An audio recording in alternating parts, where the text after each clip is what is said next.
क्या आपने कभी समुद्र को क्षितिज से मिलते देखा है? आप जानते हैं कि उस पार और भी कुछ है, लेकिन ब्रह्मांड का क्या? अगर आप एक स्पेसशिप में हमेशा के लिए यात्रा करें, तो क्या कभी कोई दीवार मिलेगी? हम एक छोटे ग्रह के निवासी हैं, अरबों आकाश गंगाओं में से एक कोने में। फिर भी हम ऊपर देखकर सोचते हैं, यह सब कहां समाप्त होता है? क्या ब्रह्मांड का कोई अंतिम किनारा है या यह अनंत तक फैला है? हम खोज करता है, एक अज्ञात समुद्र में यात्रा कर रहे हैं। ब्रह्मांड कहां समाप्त हो सकता है, यह समझने के लिए हमें वहीं जाना होगा जहां यह सब शुरू हुआ, बिग बैंग। लगभग 13.8 अरब साल पहले हर तारा, हर आकाशगंगा, हर परमाणु अविश्वसनीय घनत्व और गर्मी के एक बिंदु में था। यह अंतरिक्ष में विस्फोट नहीं था, बल्कि स्वयं अंतरिक्ष का फैलाव था, जो तेजी से बढ़ा।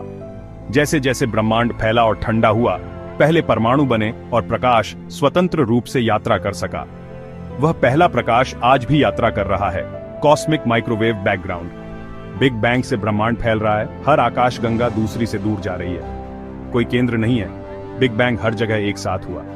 यही कहानी हमें ब्रह्मांड के किनारे की खोज तक ले जाती है। क्योंकि ब्रह्मांड की एक शुरुआत थी और प्रकाश की गति सीमित है, इसलिए हम कितनी दूर तक देख सकते हैं, इसकी एक सीमा है, अवलोकन योग्य यूनिवर्स। सबसे दूर की वस्तुओं से प्रकाश हम तक पहुंचने के लिए लगभग पूरे ब्रह्मांड की उम्र तक यात्रा कर रहा है। यह एक गोलाकार सीमा बनाता है, एक यूनिवर्सीय क्षितिज, एक भौतिक दीवार नहीं, बल्कि समय में एक किनारा। अवलोकन योग्य ब्रह्मांड लगभग 93 अरब प्रकाश वर्ष चौड़ा है, जिसमें खरबों आकाशगंगाएं हैं। फिर भी यह पूरे का केवल एक छोटा सा हिस्सा हो सकता है। हम अपने अवलोकन योग्य ब्रह्मांड के केंद्र में हैं, लेकिन हर पर्यवेक्षक भी है जहां भी वे हैं। जो किनारा हम देखते हैं वह केवल हमारी दृष्टि की सीमा है, ब्रह्मांड का किनारा नहीं। उस क्षितिज के पार क्या है, और आकाश गंगाएं, अंतरिक्ष के ताने बाने में बदलाव, हमारी दूरबीनें इस सीमा से आगे नहीं देख सकती। आगे जाने के लिए हम सिद्धांत और कल्पना पर निर्भर करते हैं। असली रहस्य यह है कि यदि कुछ भी है, तो हम जो देख सकते हैं उसके परे क्या है। हमारे यूनिवर्सीय क्षितिज के परे ब्रह्मांड क्या कर रहा है? विज्ञान दो मुख्य संभावनाएं प्रस्तुत करता है। पहला, ब्रह्मांड अनंत है, सभी दिशाओं में हमेशा के लिए चलता रहता है। कोई केंद्र नहीं, कोई किनारा नहीं, बस अंतहीन अंतरिक्ष और आकाश गंगाएं। एक अनंत ब्रह्मांड में जो कुछ भी हो सकता है वह होगा। कहीं न कहीं आपका एक और रूप हो सकता है, एक अलग जीवन जी रहा हो। दूसरा, ब्रह्मांड सीमित है, लेकिन इसका कोई किनारा नहीं है, जैसे एक गोले की सतह। आप हमेशा के लिए यात्रा कर सकते हैं और अंततः अपने शुरुआती बिंदु पर लौट सकते हैं, कभी भी किनारे से नहीं गिरेंगे। ब्रह्मांड एक हाइपरस्फीयर या हाइपरटोरस की तरह आकार का हो सकता है, जो खुद पर ही वापस आता है। हमारे माप अनंत और बहुत बड़े, लेकिन सीमित के बीच अंतर करने के लिए पर्याप्त सटीक नहीं है। यदि ब्रह्मांड सीमित और घुमावदार है, तो यह इतना विशाल है कि हमें यह सपाट लगता है। दोनों परिदृश्यों का मतलब है कि टकराने के लिए कोई भौतिक सीमा नहीं है। ब्रह्मांड या तो हमेशा के लिए चलता रहता है, या यह खुद पर ही वापस आता है। कोई यूनिवर्सीय किनारा नहीं। किनारा, यदि यह मौजूद है, तो वह नहीं है जिसकी हम कल्पना करते हैं। आइए अपनी कल्पना को थोड़ा और बढ़ाएं। क्या होगा अगर ब्रह्मांड का कोई किनारा हो? एक ऐसी जगह तक पहुंचने की कल्पना करें जहां आकाश गंगाएं और तारे बस रुक जाते हैं। उसके परे क्या है? पूर्ण शून्यता, एक सच्चा शून्य जहां अंतरिक्ष, समय और यहां तक कि भौतिकी के नियम भी समाप्त हो जाते हैं। यह मानव समझ से परे एक अवधारणा है। देखने के लिए कोई बाहर नहीं होगा। लेकिन क्या होगा अगर शून्यता खाली नहीं है? क्या होगा अगर यह यूनिवर्सों के बीच का स्थान है? शायद हमारा ब्रह्मांड एक विशाल यूनिवर्सीय महासागर में सिर्फ एक बुलबुला है। प्रत्येक बुलबुला एक अलग ब्रह्मांड है। हमारे ब्रह्मांड का किनारा हमारे बुलबुले की झिल्ली हो सकती है, पूरी तरह से अलग वास्तविकताओं का एक प्रवेश द्वार। इसे पार करने का मतलब भौतिकी के विभिन्न नियमों वाले ब्रह्मांड में प्रवेश करना हो सकता है, या इससे भी अजीब संभावनाएं। यूनिवर्सों के बीच का स्थान एक उच्च आयामी बल्क अनगिनत अन्य यूनिवर्सों को समाहित कर सकता है। किनारे की हमारी खोज एक यूनिवर्सीय द्वीप समूह की खोज बन जाती है।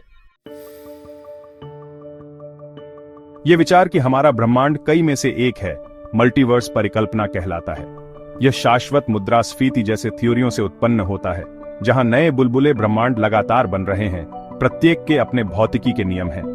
ये ब्रह्मांड हमेशा के लिए हमारी पहुंच से बाहर रहने की संभावना है, जो लगातार फैलते अंतरिक्ष से अलग हैं। कुछ ब्रह्मांड विज्ञानी यूनिवर्सों के बीच पिछली टक्करों के सबूत तलाशते हैं, कॉस्मिक माइक्रोवेव बैकग्राउंड में पैटर्न की तलाश करते हैं। एक और मल्टीवर्स विचार क्वांटम यांत्रिकी से आता है, मेनी वर्ल्ड्स इंटरप्रिटेशन, जहां हर क्वांटम घटना वास्तविकता को समानांतर यूनिवर्सों में विभाजित करती है। इन समानांतर दुनियाओं में हर संभावना साकार होती है, अलग अलग इतिहास, अलग अलग विकल्प, सभी सह अस्तित्व में लेकिन दुर्गम।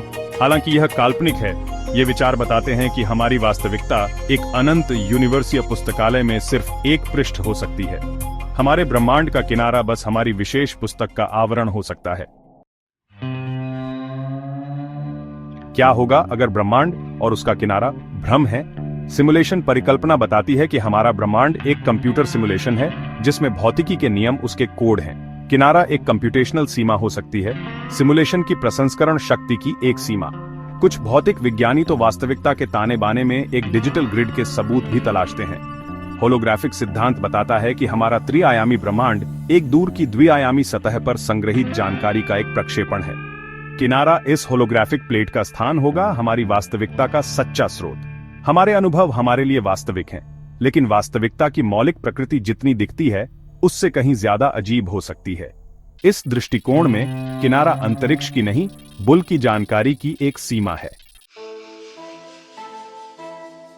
जबकि हम मल्टीवर्स और सिमुलेशन के बारे में सिद्धांत बनाते हैं, नासा के जेम्स वेब स्पेस टेलीस्कोप जैसे दूरबीन हमें यूनिवर्सीय सीमा से वास्तविक डेटा दे रहे हैं। वेब पहले से कहीं ज्यादा समय में पीछे देख सकता है, उस युग में जब पहले तारे और आकाश गंगाएं बनी थीं। आश्चर्यजनक रूप से वेब ने यूनिवर्सीय इतिहास में अपेक्षा से कहीं ज्यादा पहले बड़े सुव्यवस्थित आकाश गंगाएं पाई हैं। यह बिग बैंग के बाद संरचना कितनी जल्दी बनी, इसके हमारे मॉडल को चुनौती देता है। ये खोजें खगोलविदों को ब्रह्मांड के प्रारंभिक विकास पर फिर से विचार करने के लिए मजबूर करती हैं। हर नई आकाश गंगा जो वेब हमारे अवलोकन योग्य क्षितिज के पास पाता है, वह एक सुराग है जो हमें ब्रह्मांड के आकार और भाग्य के हमारे मॉडल को परिष्कृत करने में मदद करता है। कहानी ज्यादा जटिल और ज्यादा आकर्षक है जितनी हमने कल्पना की थी। भले ही एक भौतिक किनारा मौजूद हो, मौलिक बाधाएं हमें उस तक पहुंचने से रोकती हैं। प्रकाश की गति यूनिवर्सीय गति की अंतिम सीमा है। प्रकाश की लगभग गति से भी किनारे तक की यात्रा में अरबों साल लगेंगे। अंतरिक्ष के विस्तार का मतलब है कि दूर की आकाश गंगाएं हमसे प्रकाश से भी तेज गति से दूर जा रही हैं, जिससे विशाल क्षेत्र हमेशा के लिए दुर्गम हो जाते हैं। हम उनका प्राचीन प्रकाश देख सकते हैं, लेकिन हम उन तक कभी नहीं पहुंच सकते। एंट्रोपी, ब्रह्मांड की अव्यवस्था की ओर प्रवृत्ति का मतलब है कि उपयोग करने योग्य ऊर्जा अंततः समाप्त हो जाएगी। यूनिवर्सीय समयमान पर तारे मर जाएंगे, ब्लैक होल वाष्पित हो जाएंगे और ब्रह्मांड ऊष्मा मृत्यु की ओर ठंडा हो जाएगा। ये नियम हमें हमारे स्थानीय यूनिवर्सीय पड़ोस तक सीमित रखते हैं। किनारा, यदि यह मौजूद है, तो केवल दूर ही नहीं है, यह हमारी समझ से मौलिक रूप से परे हो सकता है। क्या ब्रह्मांड का किनारा एक वास्तविक सीमा है या हमारे दिमाग की एक सीमा है? हमारी अंतर्ज्ञान किनारों और कंटेनरों की दुनिया से आकार लेती है, लेकिन ब्रह्मांड उस तर्क में फिट नहीं हो सकता है। सवाल ब्रह्मांड के परे क्या है उतना ही अर्थहीन हो सकता है जितना उत्तरी ध्रुव के उत्तर में क्या है। शायद ब्रह्मांड वह ढांचा है जो स्थान जैसी अवधारणाओं को संभव बनाता है। असली खोज अंतरिक्ष समय की ज्यामिति और प्रकृति को समझना है। अनंत, सीमित, होलोग्राफिक या एक मल्टीवर्स का हिस्सा। जो सीमाएं हम देखते हैं वे हमारी समझ में हो सकती हैं, ब्रह्मांड में नहीं। हर वैज्ञानिक क्रांति ने वास्तविकता की हमारी अवधारणा का विस्तार किया है। हमारे ज्ञान की सीमा वास्तविकता की सीमा नहीं है। हमेशा और सीखने को मिलता है। हमने एक साधारण सवाल से शुरुआत की, क्या ब्रह्मांड का कोई किनारा है? हमने बिग बैंग, अवलोकन योग्य क्षितिज और मल्टीवर्स सिद्धांत और सिम्युलेटेड वास्तविकताओं के जंगली क्षेत्रों के माध्यम से यात्रा की है। भौतिकी के नियम अंतिम उत्तर को पहुंच से बाहर रखते हुए प्रतीत होते हैं। फिर भी यह तथ्य कि हम ये सवाल पूछ सकते हैं, मानव जिज्ञासा का प्रमाण है। हर खोज नए सवाल खोलती है।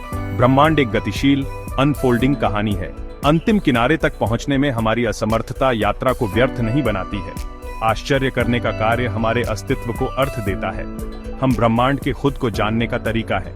तो खोज करते रहें, कल्पना करते रहें और पूछते रहें। ब्रह्मांड का किनारा हमेशा के लिए पहुंच से बाहर हो सकता है, लेकिन हमारी कल्पना का किनारा एक सीमा है जिसे हम हर दिन आगे बढ़ा सकते हैं। यात्रा जारी है।